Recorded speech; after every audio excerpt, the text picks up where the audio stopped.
तुम्ही बातमी ऐकलीच असेल, स्वप्न खरी होतात. भेटा दीपकला. त्याच्या मनात ना खूप आशा होत्या. दीपक फक्त 7 वर्षांचा होता, पण त्याचं स्वप्न होतं डॉक्टर बनण्याचं. रोज तो 3 किलोमीटर चालत शाळेत जायचा, ऊन असो वा पाऊस. त्याची ही जिद्द पाहून त्याचे शिक्षक पण थक्क व्हायचे. एका खास दिवशी एक जिल्हा अधिकारी त्याच्या शाळेत आले. त्यांनी मुलांना त्यांच्या स्वप्नाबद्दल विचारलं. बाकीची मुलं गप्प होती, पण दीपक मोठ्या हिमतीने उभा राहिला आणि म्हणाला, मला डॉक्टर बनून गरिबांची मदत करायची आहे. ते अधिकारी हे ऐकून खूप भारावून गेले. ते दीपकच्या घरी गेले आणि त्यांनी दीपकच्या शिक्षणाला मदत करायचं वचन दिलं. आज दीपक एक मोठा डॉक्टर झाला आहे आणि तो गोरगरिबांवर मोफत उपचार करतो.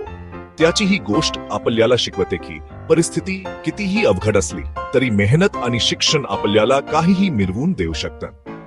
तुम्ही पण मोठी स्वप्न बहा बरं का लहान ज्ञानो.